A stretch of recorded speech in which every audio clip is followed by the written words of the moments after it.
years, they pulled together all of the small single huts that acted as schoolrooms and formed a school, and now they're up to a school of 700 children. They started from the first grade and began to move up.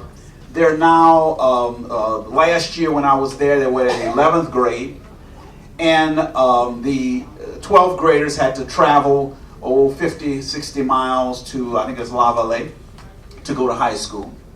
But in January of 2000, the Peasant Association of Fandwa announced the University of Fandwa. They now have moved the children, and basically the theme is we are tired of our children going to Port-au-Prince for higher education and never coming back. So they have a Department of Agronomy. That's one classroom, but it's still the Department of Agronomy. That's right. The Department of Veterinary Medicine, that's 2 classrooms. And I think they have negotiated with the country of Cuba. And I think they have a Cuban professor for each one of those. And they have an African American who teaches business, the third element of the school. In their work in that area in Fandwa, they began to work and organize with other rural communities and other peasant associations like theirs, which led to the creation of Fankose. Fankose is the Bank of the Poor, as they call it. And basically, Fankose was set up in 1994, has $4.8 million in savings, has made $2.4 million in loans outstanding. That's 25,000 active borrowers, 96% women.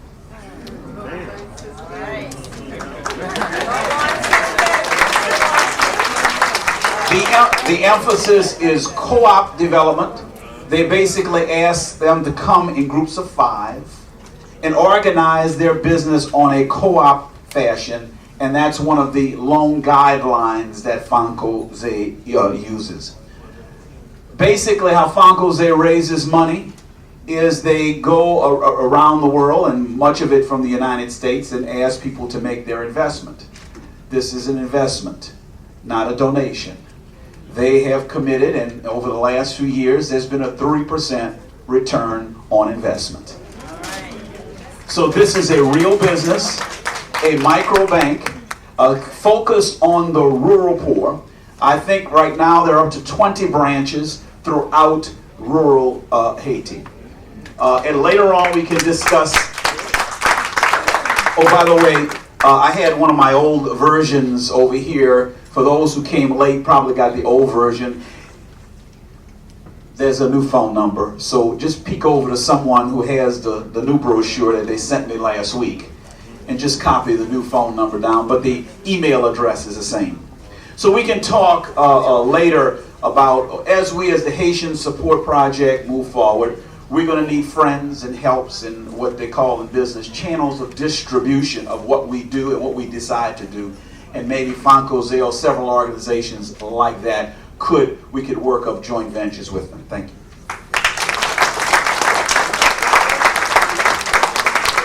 Thank you very much, Amici. And this is a great example of what can be done to the positive side, and a way in which human and intellectual capital from the United States has assisted people in rural Haiti to simply amalgamate and unify their own resources and create a channel for investment back in their own community. So congratulations on that work, Mtimishi, and we look forward to hearing more and learning more about it. At this time, I want to recognize Londell McMillan, who is a lawyer in New York with the Artists Empowerment Coalition, doing a lot of very interesting work. Started his career as a corporate lawyer. Of note, has been well recognized as one of the most respected entertainment lawyers, who is now looking to new ways to get involved in reinvesting in his own home borough of Brooklyn. Londell McMillan.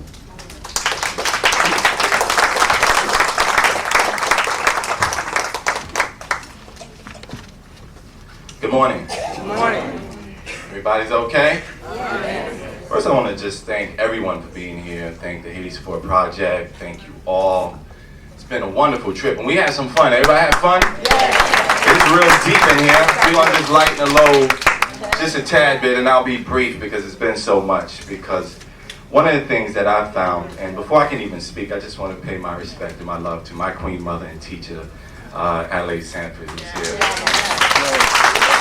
And Rob Daniels, who's my mentor and brother, and everybody here, and Cassandra. I'm just privileged to be here. And I wish there were more young people in the room. Because part of what we need to talk about in terms of building relationships in business and building Haiti is how do we connect the struggle and create an intergenerational approach to building institutions and a legacy.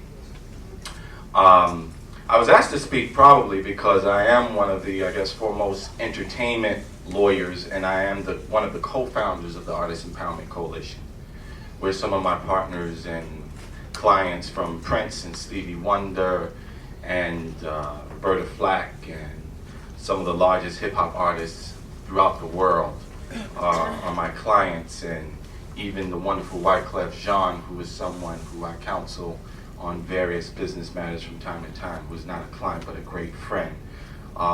We are all in a circle and an influencing place in America and throughout the world because of the art form that we create. Haiti is a wonderful and creative place. So clearly, in terms of how do we talk about building Haiti, we should be talking about how the creative elements of what God gave us as a people should be used to empower the people, to entertain the people, and to educate the people. But in order to do that, we have to understand business and ownership and how we have to own what it is that we create. So I know that's what Ron wanted me to talk about, but I'm compelled to kind of move it so that I can be brief, succinct, because there's so many people here with much more knowledge and information than I have to talk about the specifics of Haiti.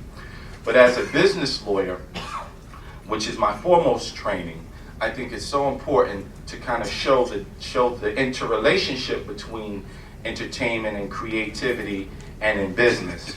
And my clients, they often come to me, I listen very well, and I was hoping I could actually speak towards the end because I'm kind of the younger one on the panel because I like to listen first.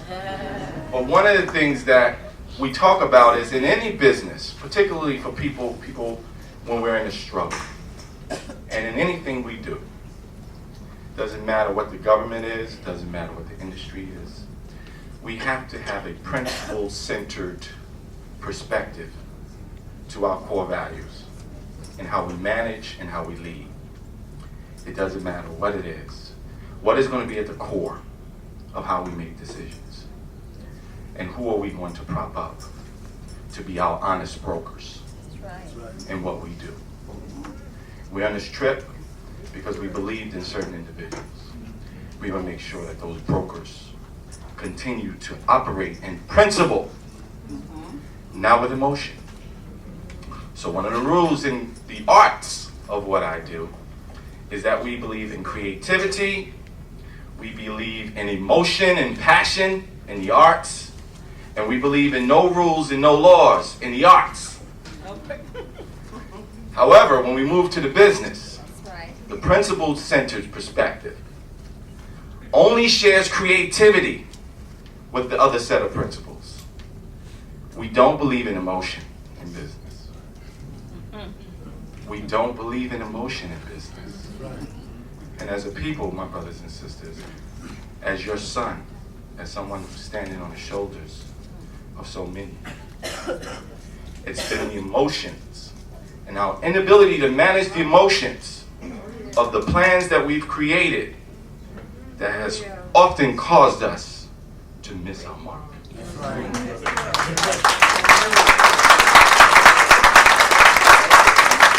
So in creativity, we believe in motion, we believe in passion, we believe in all of the expressions of the spirit. But in business, we put them in its place. We don't believe in emotion in business. We got to focus, because emotion will move you off your plan. We talked a lot about the plan, but can we talk about how do we manage those emotions? Now, with that said, that's my general spiel in my offering of my advice. And I say it from the heart because it's very, very emotional. Because we're not dealing with the business yet. We're dealing with the struggle of a people. We're here supposed to commemorate and celebrate 200 years of freedom. The wonderful fight for control, ownership, and liberation. But in 200 years, where are we? It saddens me to hear you, brothers, speak the way you spoke. But it's true. It saddens me. We're not happy about it. 200 years, we can't do business like this. Right. Now, moving from emotion, let's get to business real quick. I have a checklist.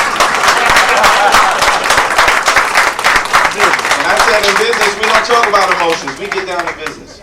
I want to speak to all the brothers and sisters in the audience because in order to invest in Haiti and to invest, we have to invest business. We have to have businesses of our own. Right. In order to connect with the brothers and sisters here, we have to be able to offer something. That's right. So in offering something, I have a 13-point checklist, which I hope that some of you can take down some of these notes. They're very succinct, and then I'll take my seat. When I meet with clients, we go over a list of objectives.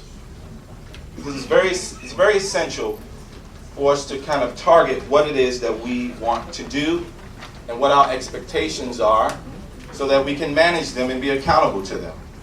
Otherwise, we're again dealing with emotions. And it's very difficult to manage emotions. So the first issue that we talk about is what is the nature and the value of the goods and services that we're offering in any business? What is it that we're bringing to the table? What is it that we seek to produce? What is it that we seek to market? What are the products and services that we want to bring to bear? What are our individual what are our individual skills and advantages to entering into these businesses? Some of us, we may know of great ideas because ideas rule the world, but we may not be best suited for the specific business that we have an idea about. So what is it that we're going to do, and how are we going to use our skills and advantages to enter into those businesses? It's like Queen Mother would say to me, it's not always about the form, sometimes it's about the functionality. It's not always about the faith, even though that's key, primary, but it's about the functionality. Which ones of us are best functionable for a specific type of a business? Third, what is the economic and political legal climate? We talked about that a lot, so I won't speak on that. But we have to have a stable government. You have to have a reasonable expectations of laws, of government, so you can operate. Because although we're here passionate about Haiti, a business and investor, they have options. So they're probably going to be less likely to invest in an unstable region where they can lose hundreds of thousands, if not millions or billions of dollars when they can go to another nation of people of African descent and get a higher return on their investment. So if we can deal with that issue, what is the economic and political legal climate? And how our business is going to be capitalized? How are we going to find this money? Public, private partnerships? Are we going to the banks, the international trade organizations? Are we going to seek to do it individually, private? What is the currency valuation in the regions? We talked about it. We just learned about the minimum wage. That's very sad. But what is the currency valuations and the disposable income of the people? Because in order to come up with great ideas about what goods and services that we want to offer in a region, we need to know how much can people afford to pay. And then we need to do some types of a business analysis, cost business analysis of profit and loss on whether or not we'll get a return on investment. Because you can't emotionally, again, go into business or you'll go right out of business. Should we go into the venture alone or with others? Again, that's a question of what's the ownership and how it's going to look and what form of the business it should take. Should it be a sole proprietorship? Should it be a partnership? Should it be a joint venture? Should it be a corporation? Should it be a limited liability corporation, limited liability partnership, or should it be a nonprofit business? All of these things are essential because they determine what is your liability going to be if there's a disaster, and it also determines the tax treatment of your goods and services. How are you going to be taxed here? How are you going to be taxed wherever your home business is headquartered? All of those factors have to be looked at real quick. That's the 7th point. 8. That's it? Okay, you guys are paying attention. God bless you. 1 is, what is the nature and value of the goods and services? 2, what are one's skills and advantages to entering into the business? 3, what is the economic and political legal climate? 4, how will your business be capitalized? 5, what are currency valuations in the disposable income of the people that you're dealing with? 6, should you go into the venture alone, and what form of business should it take?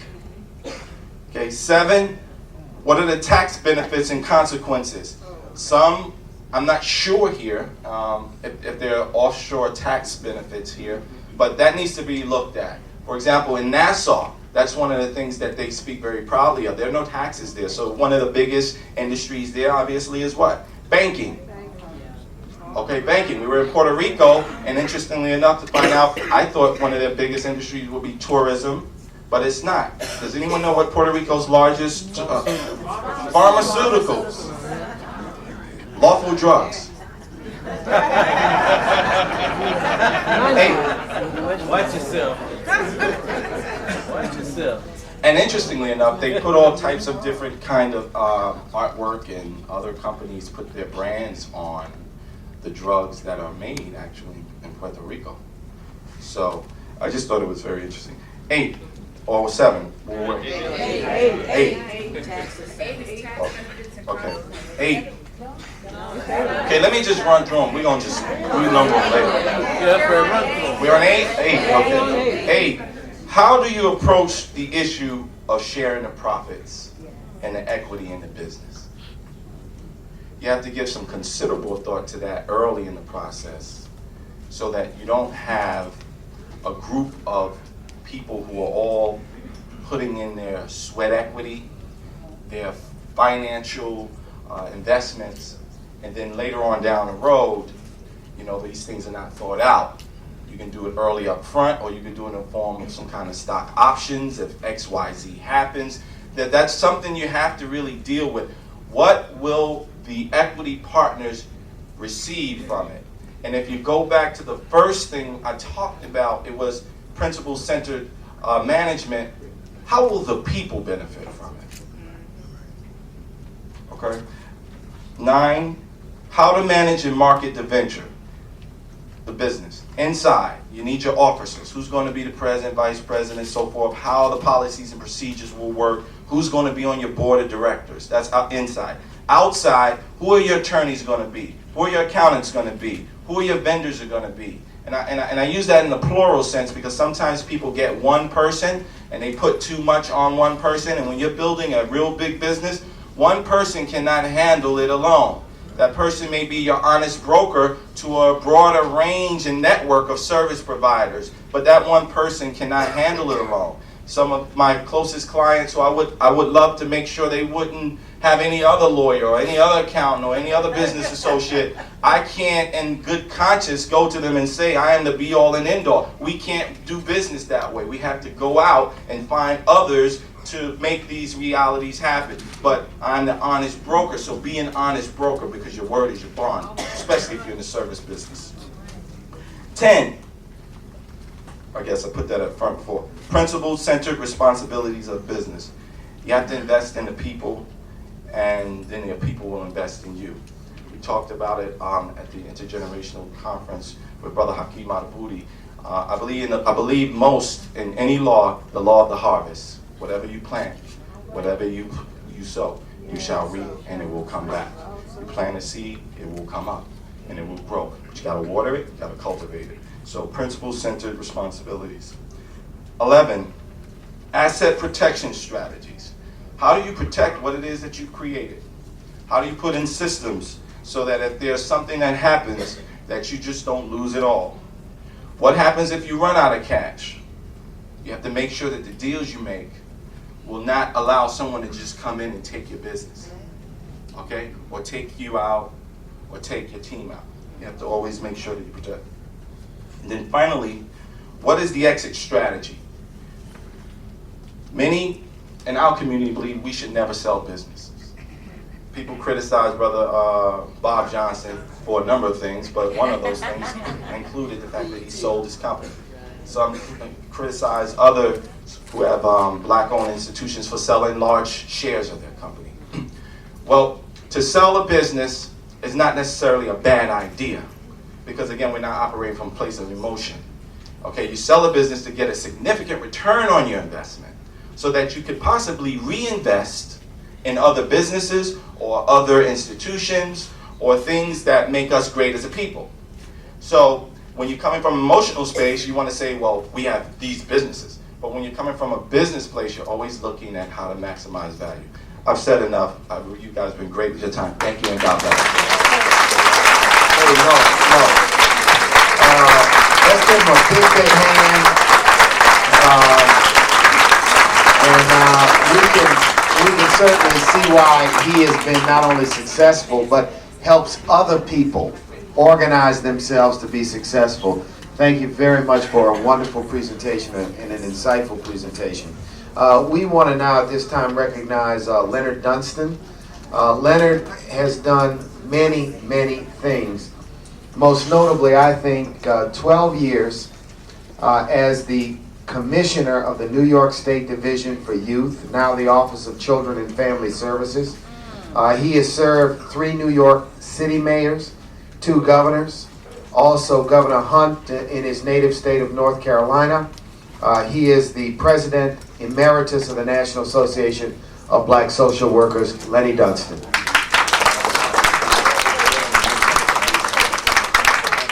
Thank you, Brother Mario. Hotep. Before I speak, it's in the African tradition that I ask Queen Mother Sanford if I may speak. Thank you, Queen Mother. First of all, I want you to know that this will be the KISS principle. Keep it simple, stupid. So I'm not going to bore you. I'm not a business person, so I'm going to make sure that my remarks reflect what little bit I think would be helpful to pushing this process forward.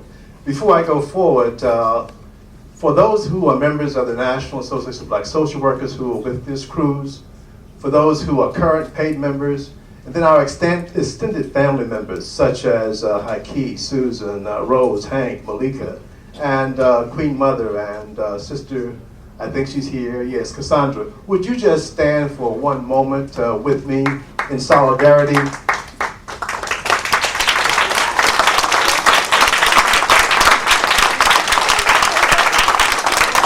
Before you sit, it's important that I do this. This has been a very emotional journey for all of us, but it's been most taxing and very difficult for the brother and sister who conceived this dream, this visionary, historic occasion for those of us of African ancestry.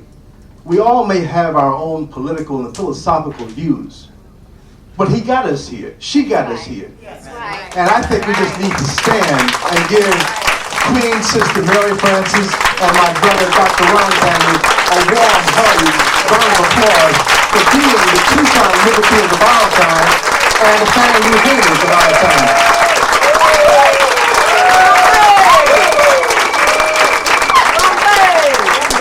A long day. Thank you very much.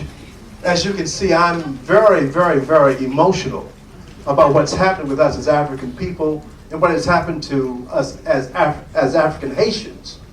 So I won't get into that because that's not why I'm here. Let me keep it simple as I said earlier.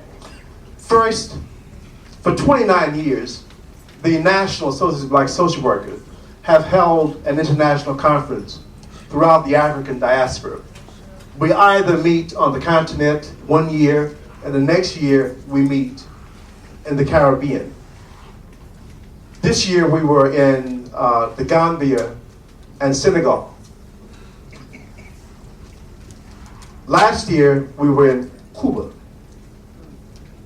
What I'd like to propose in response to the tourism question that was posed by the Queen that was here earlier is that we as Africans who head or are members of national organizations, I hate to use that word Greek, but because I'm not of that ilk, so you have to forgive me, but the sororities and fraternities who happen to have their national conferences or may go on international tours, that we collectively, in the spirit of Ujima and Ujamaa, determine how we can best, through the Haiti Support Project, I want to reemphasize that, not as individual organizations, but under the auspices of the Haiti Support Project, determine how we can have an international collective conference in Haiti. And let Ron and the Council of Elders, which Queen Mother Adelaide Sanford has so accurately suggested be a part of Ron's administrative structure, let them determine what our marching orders to be. That is all that this simple, humble brother from North Carolina wants to propose to you, brothers and sisters, today. Ashe. And I thank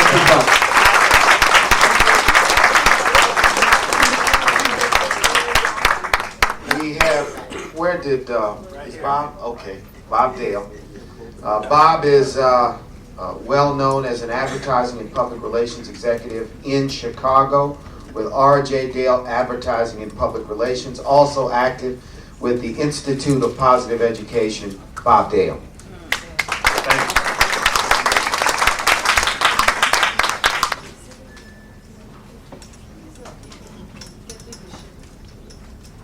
Good morning. Good morning.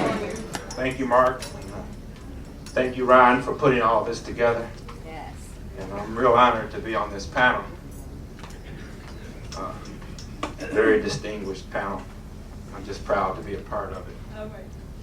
What we do at R.J. Dale Advertising and Public Relations is called marketing communications.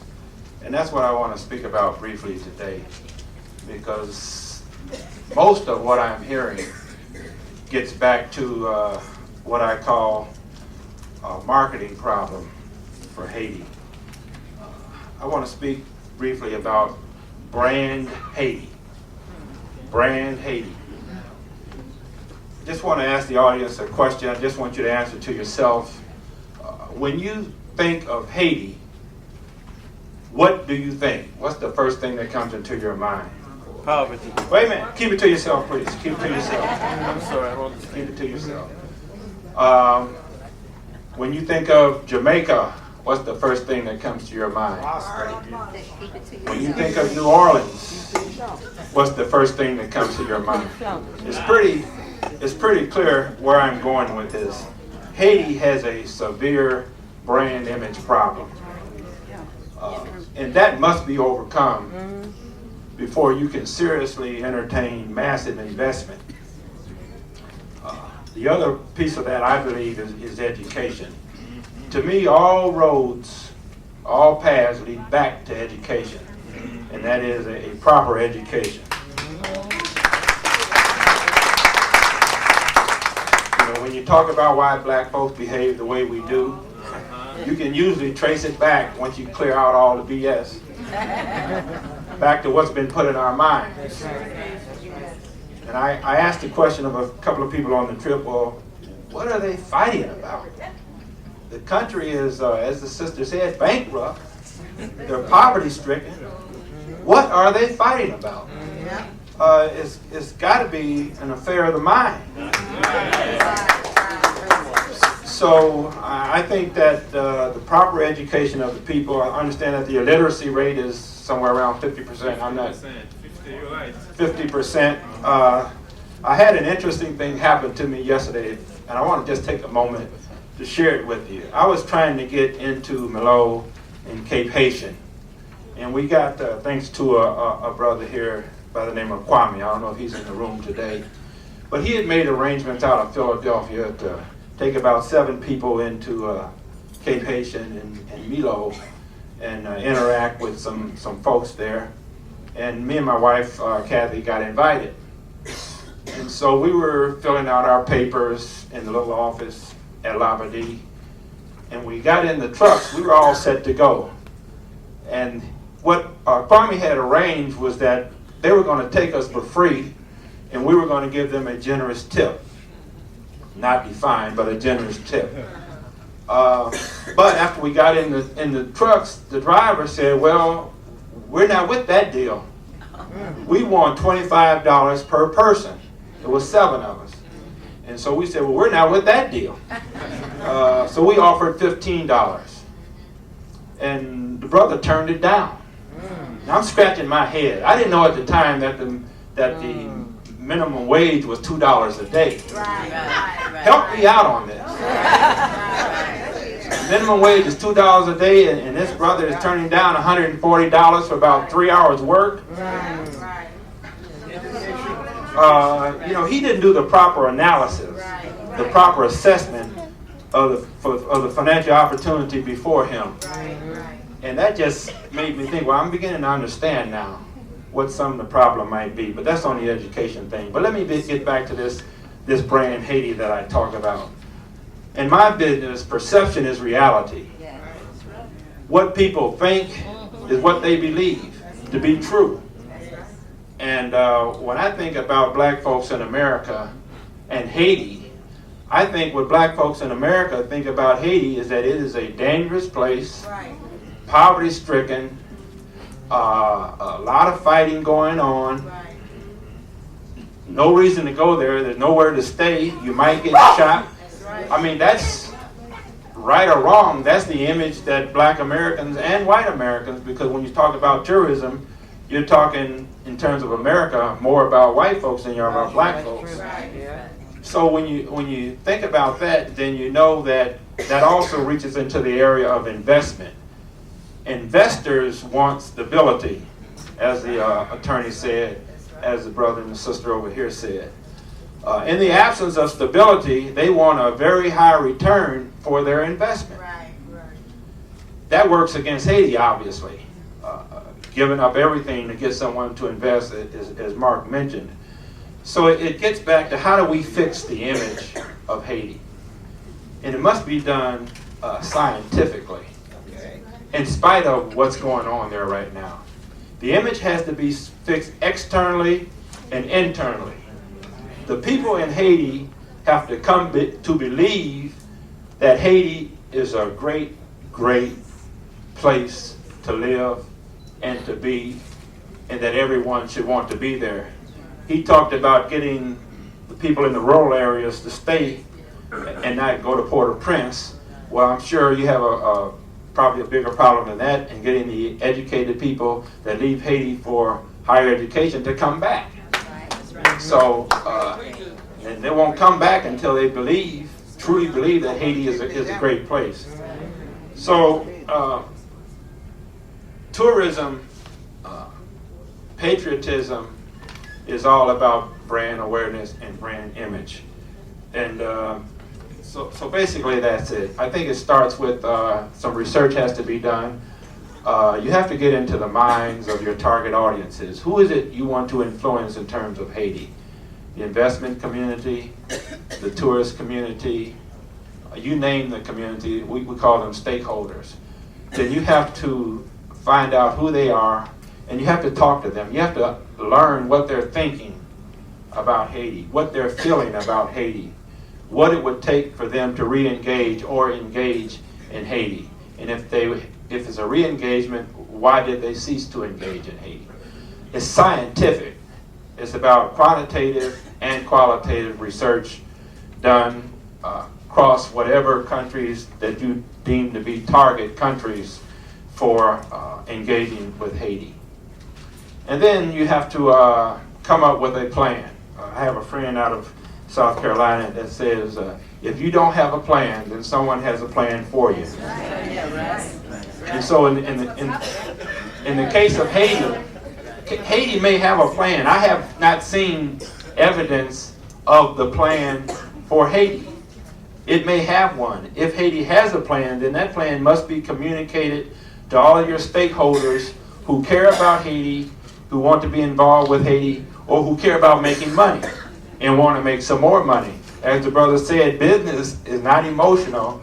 It's about what am I going to get. Yeah, I've got $2 or $3, $5 billion, whatever the number may be, to invest. But if I look over here, I can get 10% return, stable environment, basically no risk. If I look at Haiti, I may be looking for 50% return because there's a high likelihood that there'll be another coup, perception again, and my money is going to be lost.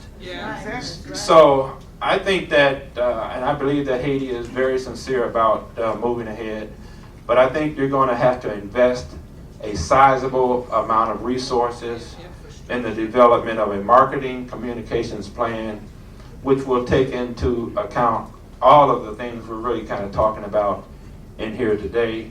I don't know if Haiti has an internet site that's well known and accessible throughout North, South, Central America or not. I don't know that. I don't know if Haiti has a newsletter or newspaper that's widely distributed across America or not. I don't know if Haiti has a television show. You've got cable now in every major market. You can get a program for free. I don't know if Haiti has a cable show in every major market across the country. You can run the same show.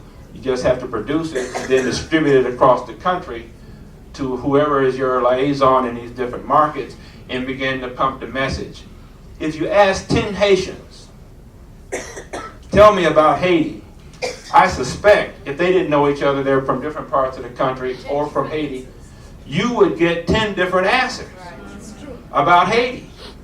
Haiti needs one answer from everybody saying the same thing in the same way all the time about Haiti. If you say it often enough to enough people, they will believe it. Whether it's true or not, they will believe it. That's what it's about. And if they believe it enough, they will make it reality. We are a great country with great natural resources, hard-working labor force, dedicated, whatever you decide you want to be, you can be that. You have to come up with a plan for that. You have to communicate that to all your stakeholders, and then they will believe it. The money will flow. Education will improve internally. Folks will not leave. Those that have left will come back, and it'll be a brighter day for Haiti. Thank you. Thank you very much. And I just want to add this. Before we leave this ship tomorrow, we're going to talk about what we need to do and what we need to be about. Because it is very important as we return to the United States, people will ask us for our observations, for our perceptions. Remember, we are here because we care about this relationship long term, not just about 1 week of engagement and a good time. And what we're going to try to do before we leave this ship is to provide, apropos to what this brother has shared with us, a consistent message that we need to carry back to the communities from where we've come. A consistent message about what the future of Haiti needs to be all about. There was some mention of Jamaica. Certainly, it is an example of a nation that has invested a considerable amount of money and resources in creating an image of Jamaica in the United States, in Latin America, in Europe, all over the world, that's designed to attract people to the country. And they've done it quite successfully over the last 20, 25 years. The point is that what he shared with us is very important immediately in the short run with respect to how we are going to engage our friends, comrades, associates, partners, and others in the communities where we've come. We have a role to play in presenting an accurate but future-looking image of what Haiti is all about. And so we're going to engage in that, and I certainly thank you for your observations. Our final panelist and presenter is the Reverend Dr. Major Jemison with the Progressive National Baptist Convention, president of the Progressive National Baptist Convention. I want to thank you for joining us, and certainly thank you for all of the work that you all do in Haiti, in the Caribbean, and certainly throughout the diaspora. Reverend Dr. Jemison. Thank you very much. Good morning. Good morning. Progressive National Baptist Convention is 43 years old. And for 43 years, we've been engaging in service, fellowship, progress, and peace. Most of you may have an idea as to the legacy of our convention, given the fact that the Reverend Dr. Martin Luther King Jr., the Reverend Otis Moss, the Reverend Fred Shuttlesworth, and others who are very prominent figures during the civil rights movement are members, or were members of Progressive National Baptist Convention. We are a grassroots convention. Professionally and personally for me, the agenda is always the least, the last, the lost, the left out, and the disenfranchised. We have been on the ground in Haiti for a number of years, working with approximately 171 churches in Haiti. And I am fortunate today to have with me our missions director who oversees our work in Haiti and can tell you in explicit details what it is that we do and how we get the work done. Our brother sitting next to me talked about investing in people and expecting a return on your investment. We've been doing that sort of thing in Haiti for a long time with no publicity, no accolades, but we've been getting the job done. And so I'm going to ask the Reverend Dr. Justice Reeves and the Reverend Dr. Tyrone Pitts if they would come and join me here right now as we talk a little bit with you about what we are doing in Haiti in explicit terms.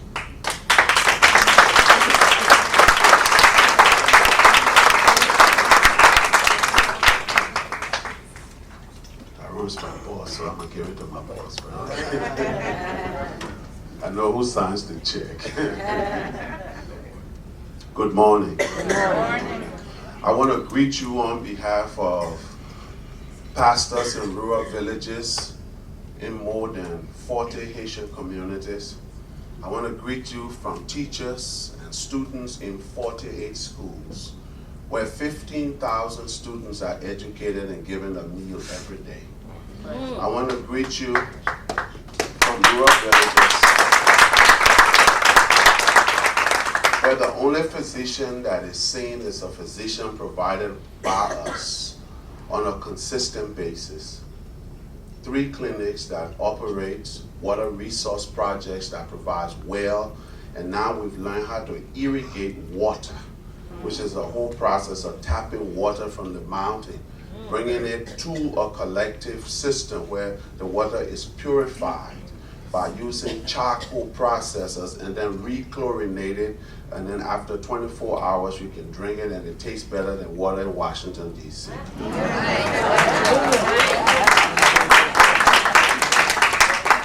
Our commitment to Haiti is to invest in the human capital. We are non-for-profit, we are religious, so we go with the Bible, we go with a book, and we go to empower and equip people so that they can live as productive citizens. We focus on the body, the mind, and the spirit, because it is only by being whole that people can make viable contributions to a community. I could talk more about what we do, in terms of just projects. I think the brother talked about coming from St. Mark. Last year, we completed a 21-room school building in St. Mark. Our church is right on the road in St. Mark. St. Mark was the first place I went to in Haiti. I love St. Mark. Pastor Poudon is there at Shiloh Baptist. And so you know what I'm talking about. But we work in our community. It was my first encounter with Haiti. And we discovered that if we put a church, we had to put a well.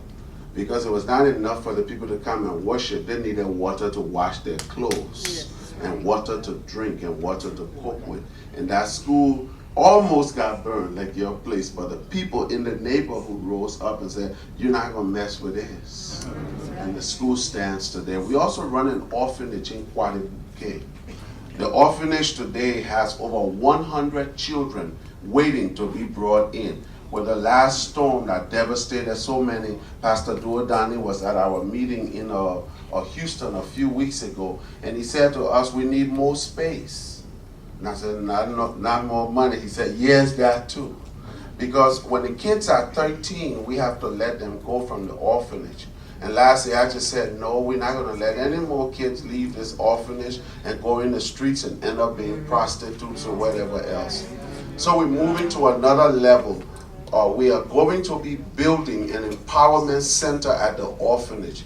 When the children get to 13, along with their academic work, they will learn plumbing, they will learn how to be electricians, they will learn how to operate computers, and some of them will learn how to sew. And when they have grown up and graduated, we will give them a little bit of money so that they can go out and start micro enterprises, small businesses.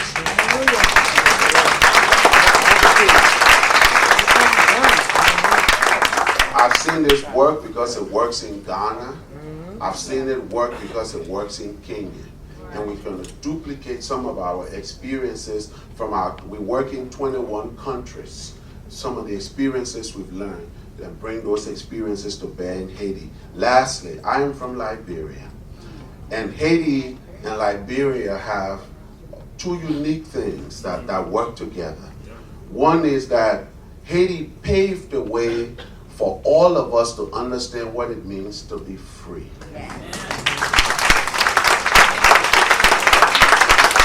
They took on France, which was a world power, and they beat them. No matter what happened after that, the truth is they beat them.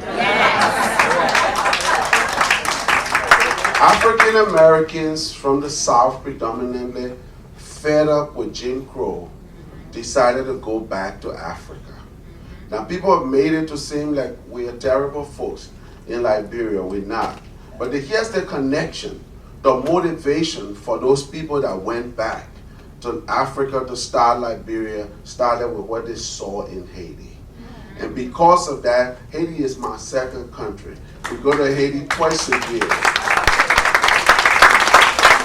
And so I love Haiti. I've stayed with the kids in Quadribuque. I spend the night in villages in Bois Blanc, in La Haiti, in Sete Soleil. And so I know the people and I feel what they feel. And I love Haiti. If you've never been on the ground, Haiti is not bad. We are going next February. And we're going to spend 14 days. And the hope this time is we carry people who are interested in using their hands to build, so that when we leave, we will have at least the first part of the training center developed with people using their hands. Bring your sleeping bag and talk to me, because we'll stay at the orphanage in sleeping bags and work for 2 weeks, and then we'll come to a beautiful beach and swim and then come back home. Thank you very much.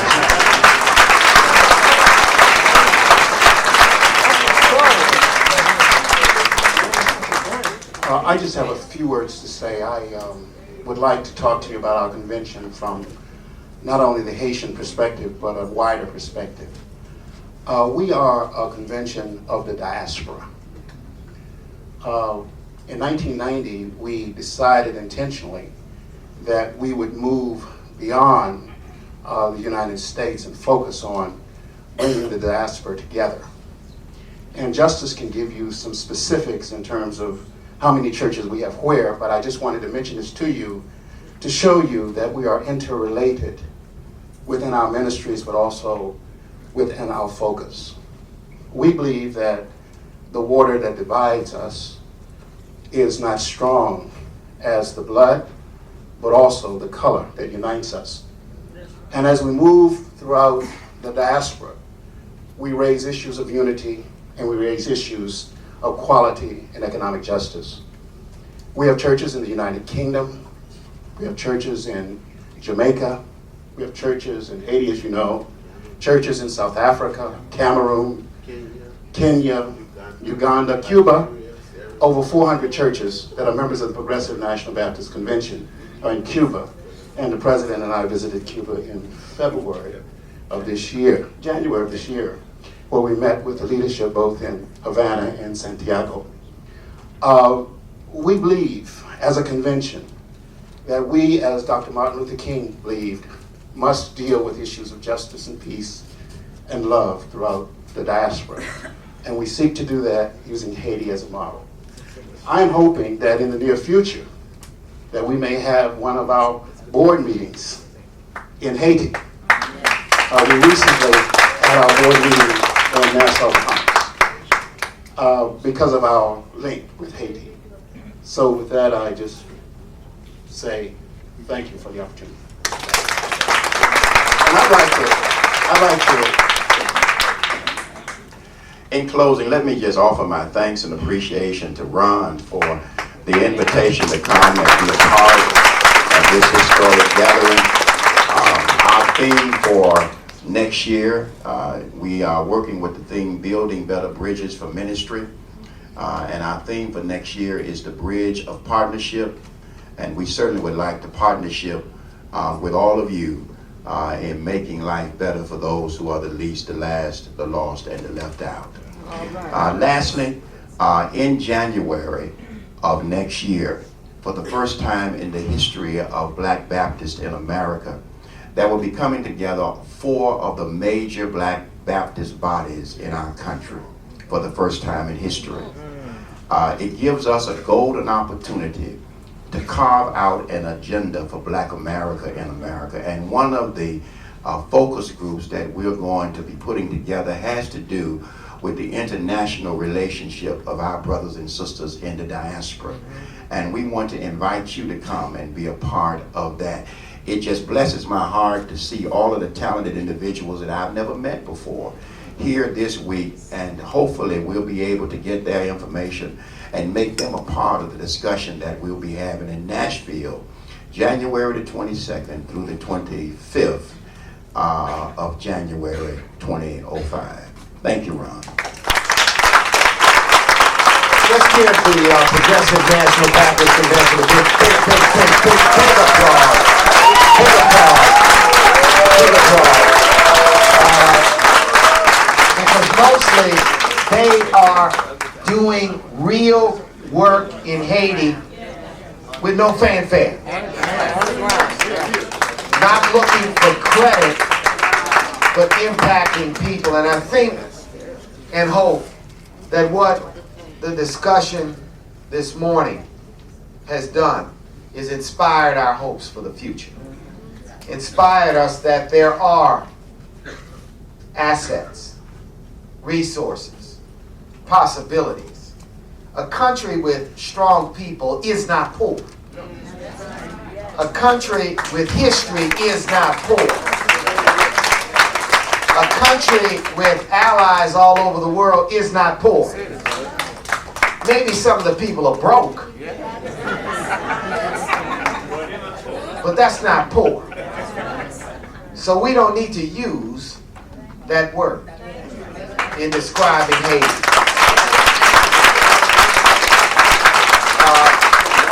Ron, how's our time? We got 30 minutes for question and answers, but I want to thank all of the panelists, and then I'll go to you, Lenny, first.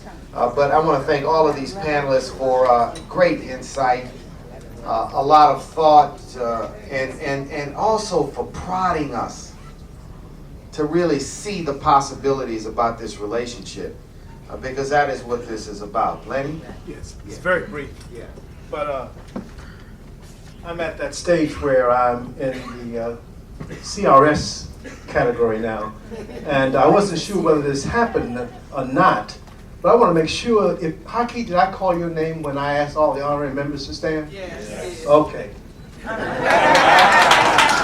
Haki Matabuti, give him a hand for all his work. He is appreciative for all of their work. Let's go to the audience for comments and questions. Let me try to do this. I want to be democratic. We'll go One from this section, first hand I see was yours. Then when I say hands, then you put your hands up. I don't want to miss anybody, brother. You want to go from there? Yeah, just speak nice and loudly. Yes, I'll be very brief. One thing I would like to suggest is that a response be made to the Haitian brothers that sent letters to us. Yes, I would suggest that a response, an appropriate response be sent to them.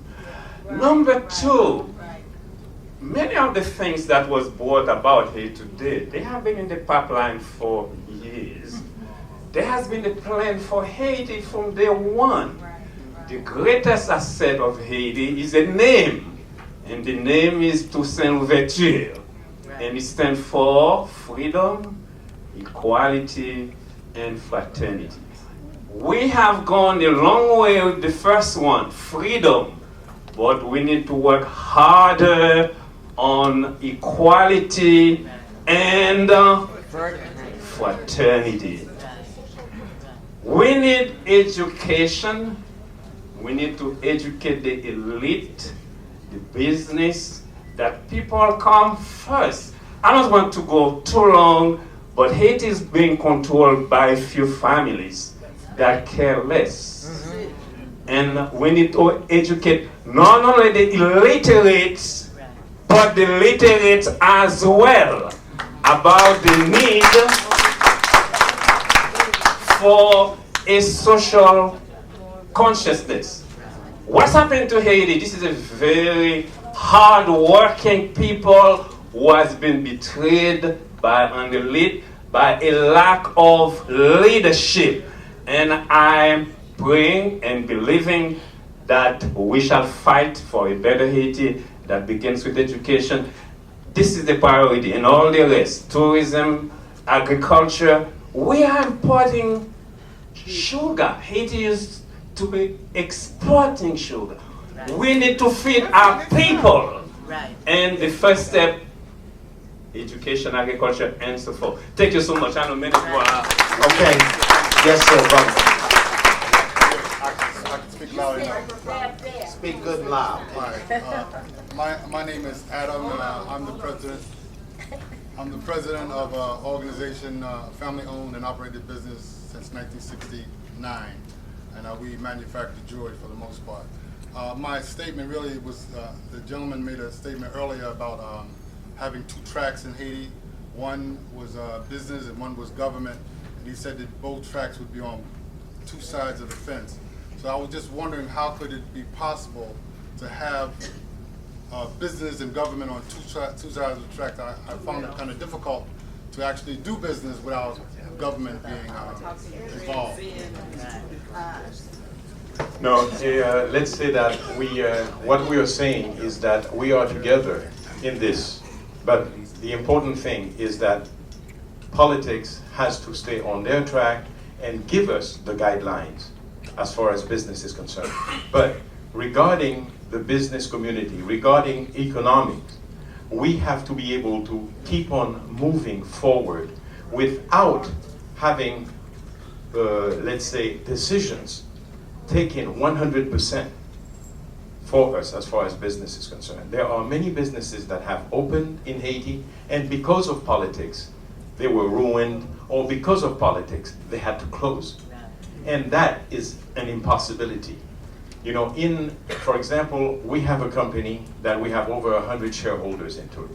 But we have people from different political parties. And that's how it's supposed to be. That's how we want it. But at the same time, we don't want to be 100% controlled by the ideas of one political party that is coming and putting their hands over us. You know, they have to let us develop the country. They have to help us develop work for the people of Haiti. Because it's through business that we are going to develop work, jobs, etc. And it's through business that it's going to take its soar. I don't know how you say that in English. It's, you know, moving forward, to take off. It's business that is going to push us. But we need the political side to help us manage the thing properly for every Haitian. And that is very important. Because as they say, there is no passion in business decision. You know, we have to go forward as far as business is concerned. But the political side must look at the social items that he is talking about and say that business must look at the social. Business must invest in education. But we need the business also, and we need people to be pioneers with us in order to develop business in Haiti. Business will create jobs.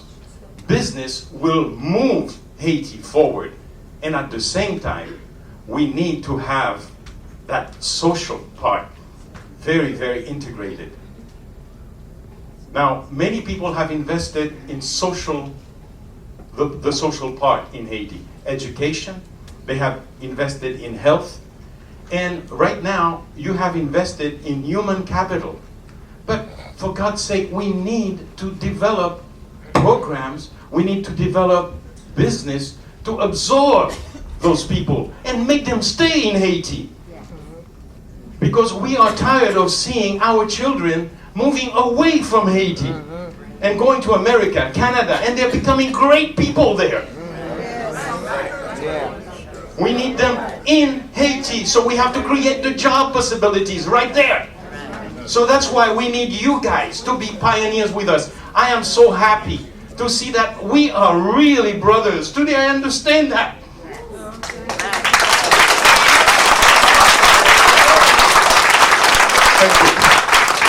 Thank you very much. Over here. Yes, right back. First of all, thank you very much to Mary and Rondé for conceiving of cruising into Africa and for carrying it through. I'm glad to be a part of it. Secondly, after listening to the gentleman speak about all the preparations that were made by the vendors starting 2 years ago to make this happen, and they invested their savings, they've lost, how can we as a group help them out? I have a suggestion. I have a suggestion. I propose that the Haiti Support Project charter a plane and take as many of this group as possible to Milo on the Labor Day weekend.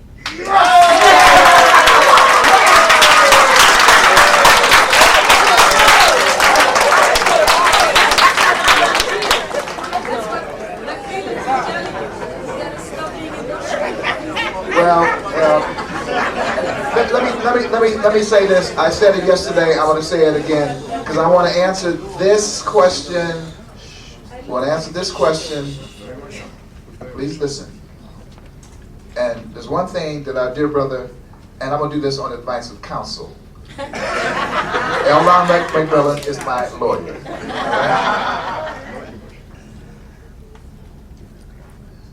This afternoon, we have a session from 5 to 8. This is the final session.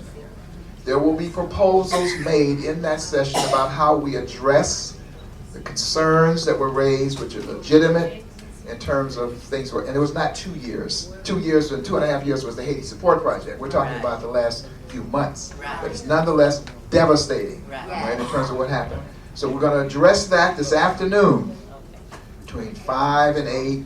That's the session in which we talk about how we move ahead, okay? And we're going to have, as Mark Moriel said, we'll have at least an outline, because we're going to issue a communique, which I was working on in between sessions, but can't really get done because everything keeps intervening. So we're going to have a basic outline of points, and I've been taking notes on things. There's a series of initiatives. There's a priority focus that's emerged in terms of what I think is a consensus. We will be presenting that this afternoon, and we'll be asking you to, in fact, help with the repair of the damage that has been done in terms of the decision to change course. We're going to ask you to help us with that this afternoon. So that's when we'll do that. So pass the word so everybody knows that's the place in which we do that. Now let me just say this. We obviously want to find a way to bring people back and do something as soon as possible. I mean, Labor Day weekend is a couple weekends from now. I mean, so that's just, we just have to think it through in terms of what we do and when we do it. But the impulse and the spirit is right. We just have to figure out how to do it in terms of business. Yes. Thank you very much, Ron. Yes.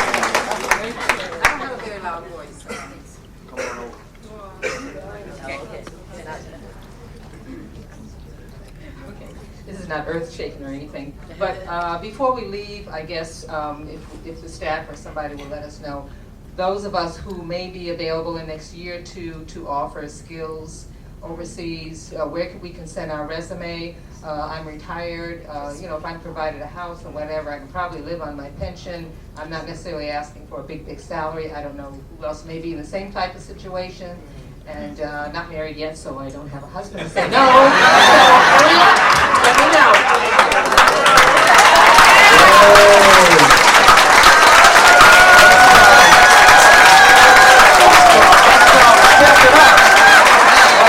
Step it up. Yeah, brother in the yellow.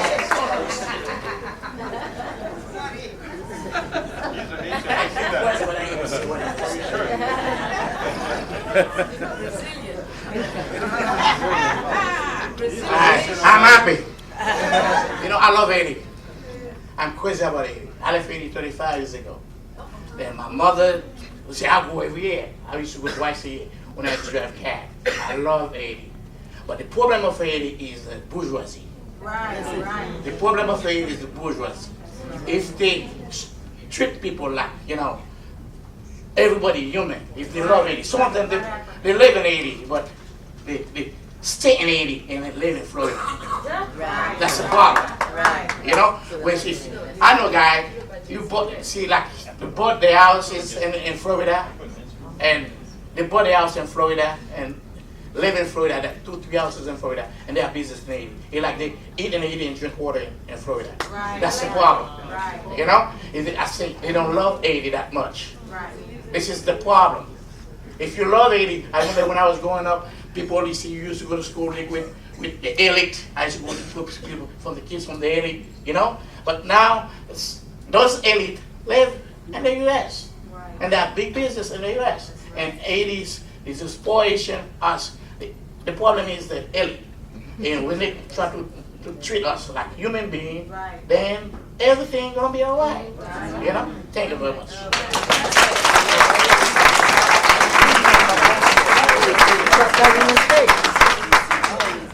Well, listen, I thank this gentleman very much. Normally I have been labeled MRE.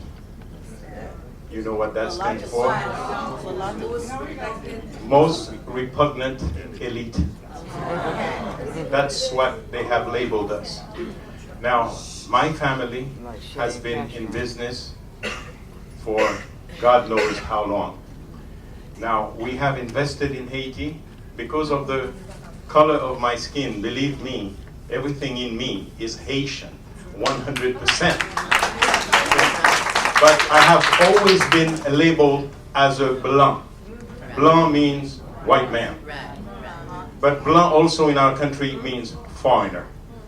Now, it is true that since our independence, since that day, we have been together, the children of the French and the blacks, and also the slaves of Haiti. They have put themselves together to make that wonderful, beautiful revolution that we are all talking about. But we were two groups putting ourselves together to do it and to make it happen. From then on, it is a reality that there has been misunderstanding between one part and another part. The elite part, which is formed of black people and also of mulattoes, but also the people who are drilling on the populist part. Now, it is true that in every society, there are people who are grabbers. I don't care what color you are. That's right. But for God's sake, they are not all grabbers. So please, give all of us a chance, whether we are black, whether we are white. We are Haitian. Yes. And we want to move forward. We want to develop. We want our Haitian friends, our Haitian brothers, to be part of everything depending on their capacity. Please, let's stop this fight. Let's stop about talking this. I don't mean all of us. All of us. I don't say that. I don't mean that. Thank you. I don't mean that. I know some. I I know, like Saint Dominic was black. He didn't care for the poor. He was white. Right. Okay, you know, He was he black. Yes, I know this is going to, yes, no, I know that.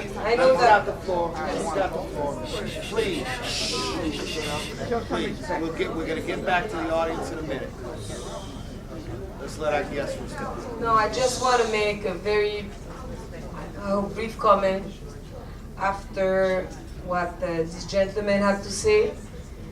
And it is true that we have had problems in Haiti and we still have problems, but the problems are coming also, like he said, from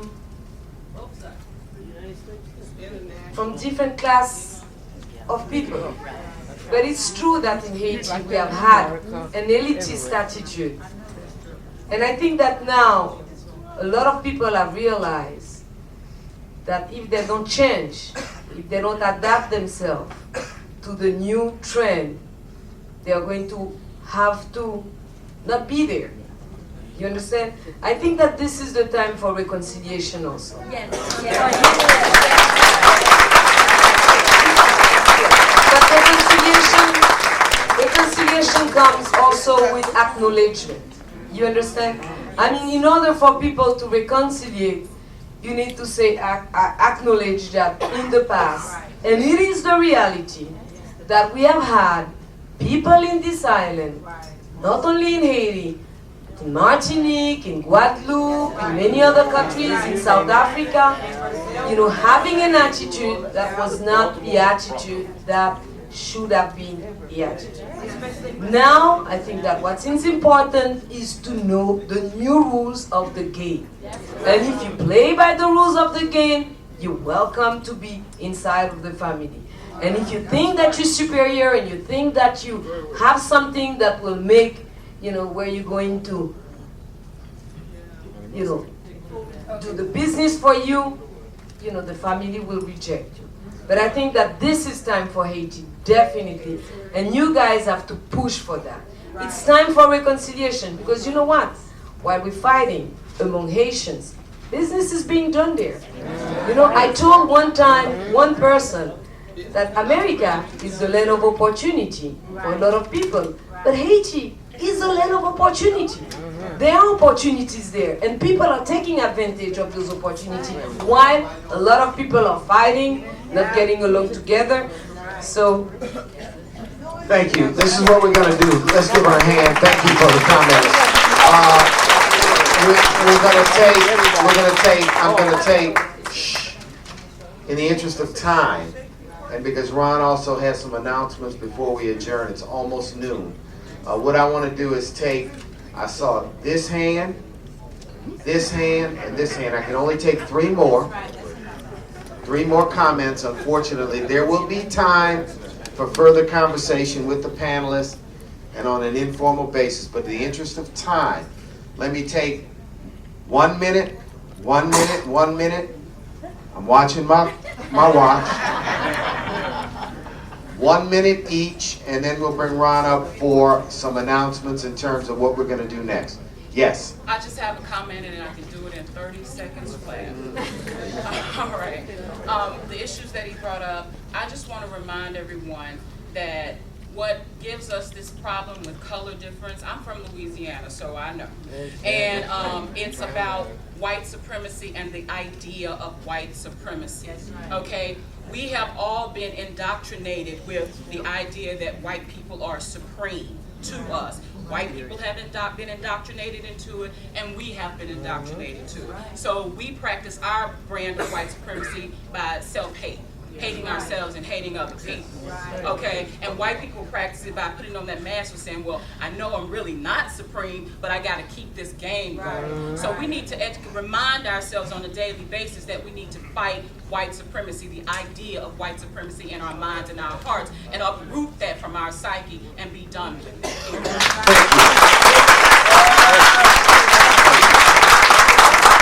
Yes, sir.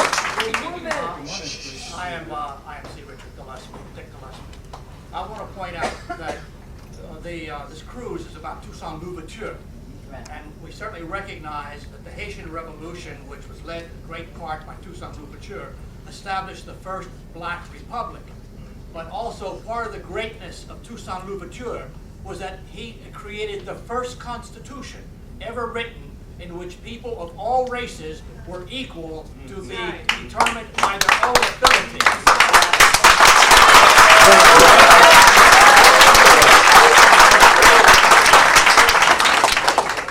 Yes, ma'am. I don't think my voice carries that much, so maybe I need the microphone. Okay. I want to say I'm Dr. Parisian. I've been living here. What I want to say is that everything that was said here is totally true about the great social divide and economic divide in Haiti.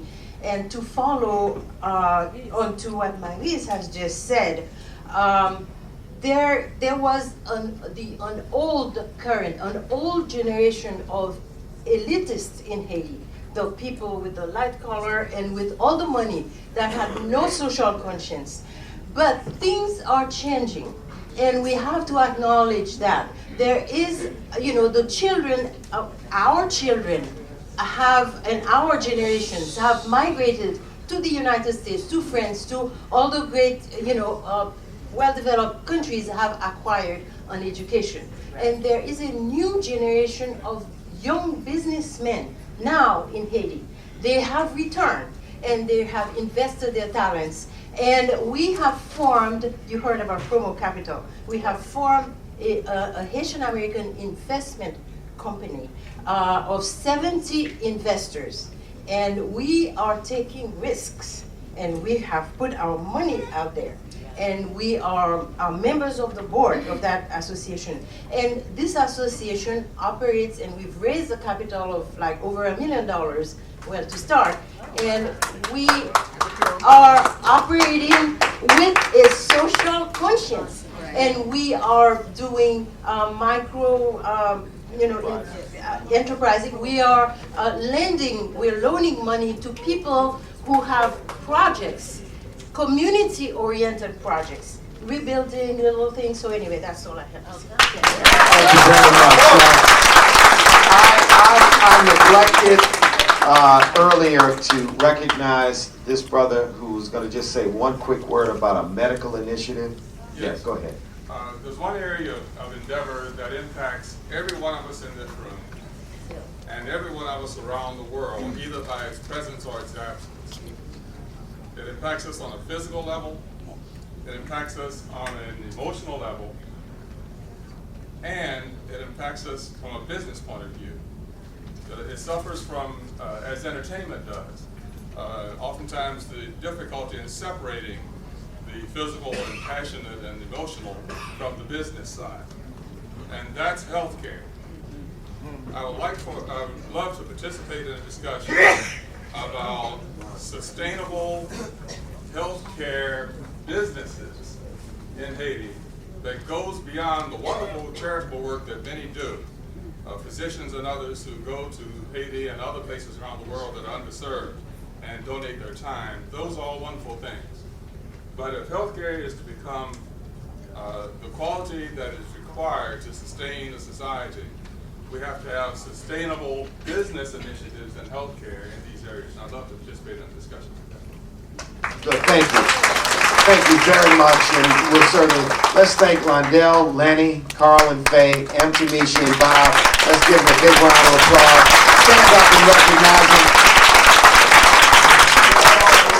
Lionel and Marie from Haiti, let's thank them. The brothers from the Progressive National Baptist Convention, let's thank them. And at this time, I'm going to turn it over to our leader, Ron, moderator, Mark Morrell.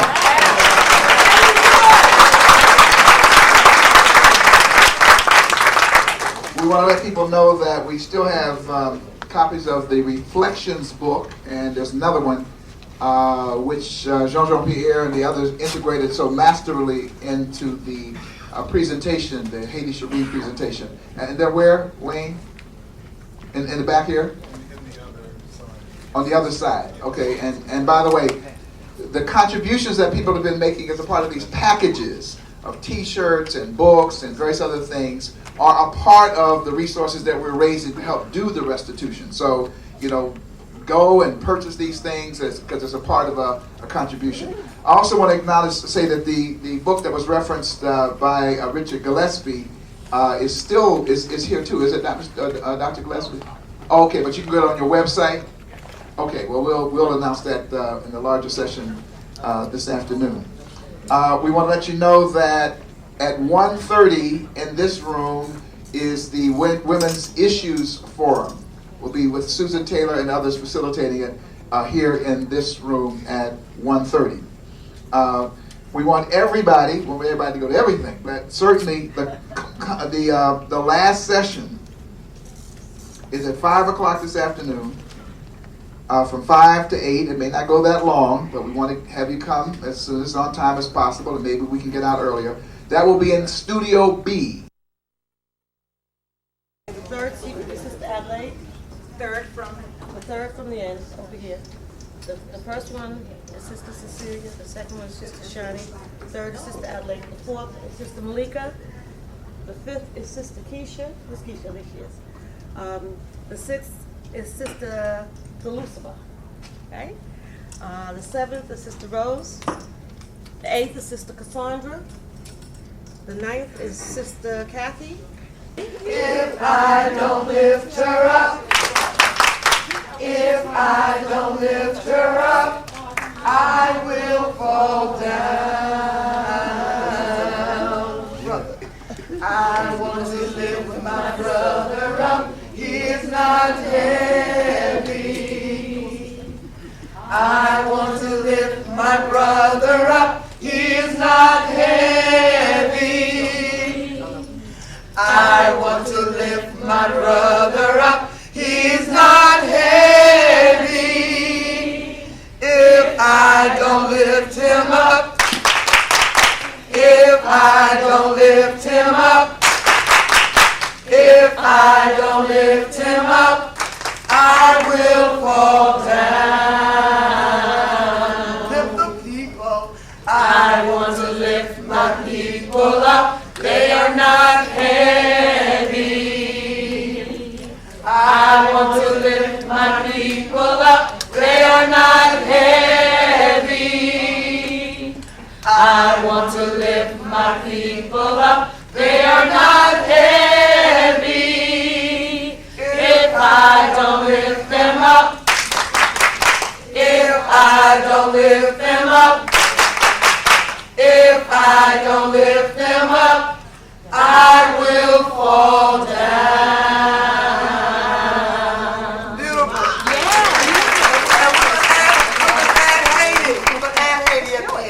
It's not heavy.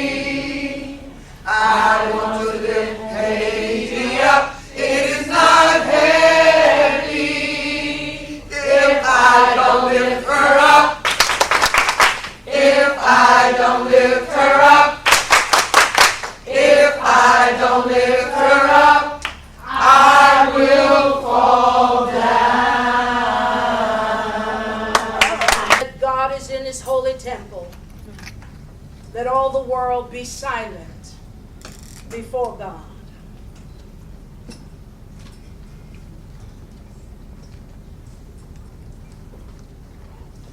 Then one of the elders said, "These in white robes, who are they? And where did they come from?" I answered, "Sir, you know." And he said, "These are they who have come out of great tribulation. They have washed their robes in the blood of the Lamb." Just a minute. If the rest of you would come and stand. Just a minute. To the home.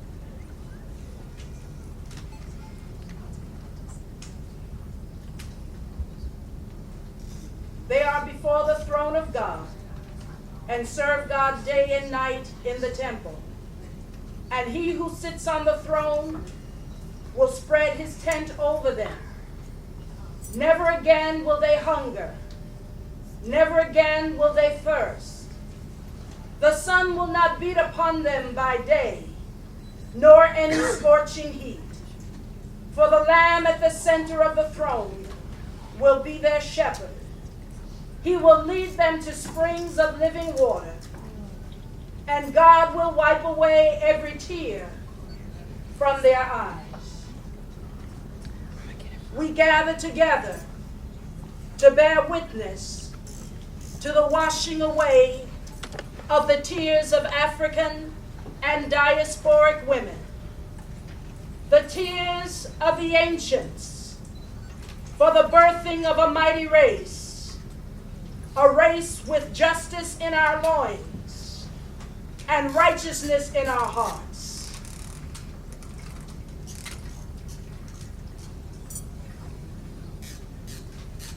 And God shall wipe away the tears from their eyes. The tears of the warrior women, Nanaya Asantewa, Fannie Lou Hamer, Marie Jean,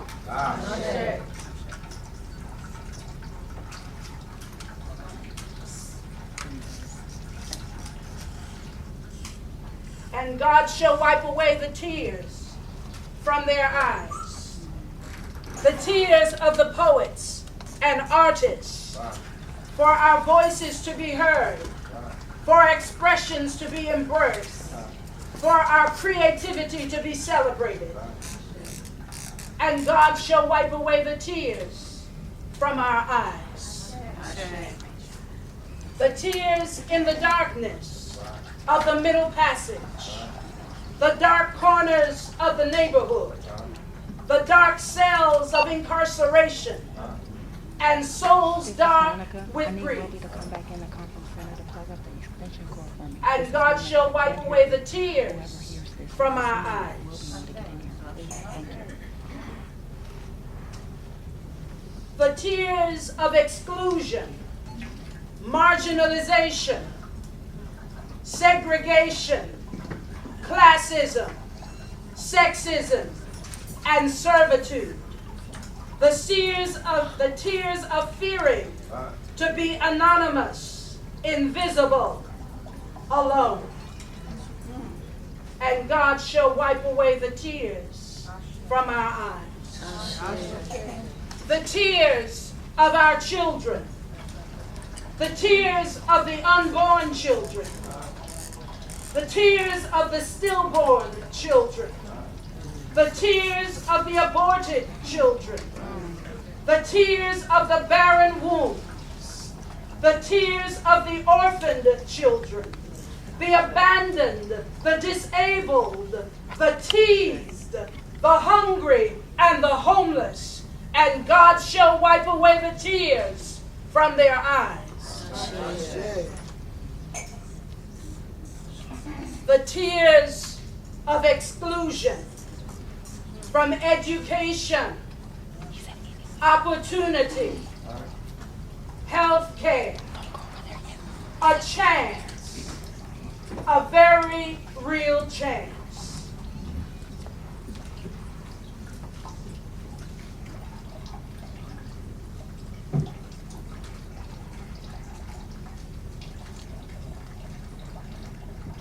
And God shall wipe away the tears from our eyes.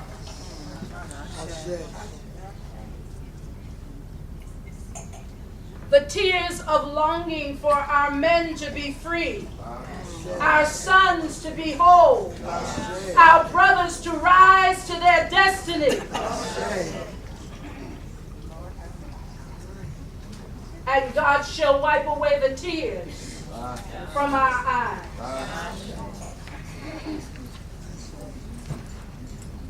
The tears of a love so strong that words fail us. A love so pure we can't deny it. A love so sweet its echo can be heard throughout the universe. And God shall wipe away the tears from our eyes. These are the tears of the women and girls victimized by sexual violence in times of war and times of peace, in the streets and in our homes, from strangers and relatives. And God shall wipe away the tears from our eyes. All right. All right.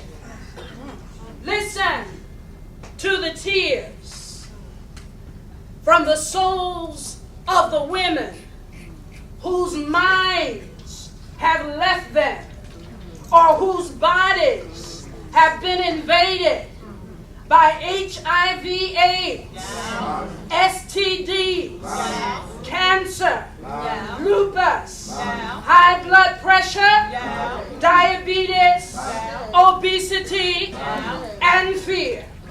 And God shall wipe away the tears from our eyes.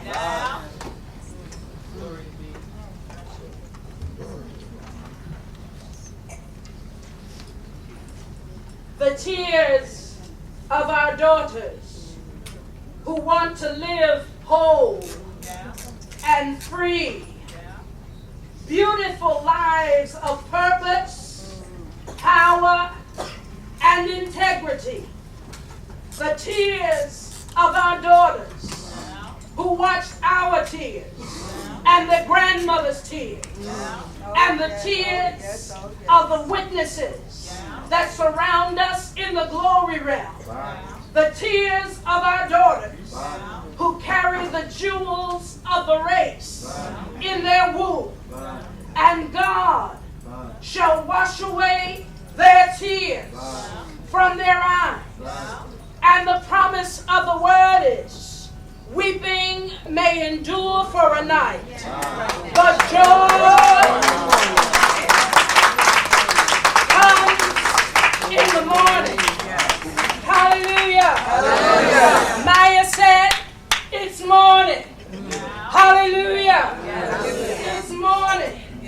And so, in the morning, we celebrate the soil of Haiti, where our brothers and sisters' blood is crying from the ground for mercy, crying from the ground for justice, crying from the ground for solidarity. And God is raising up a mighty race who will reach out to the north and reach out to the south and reach out to the east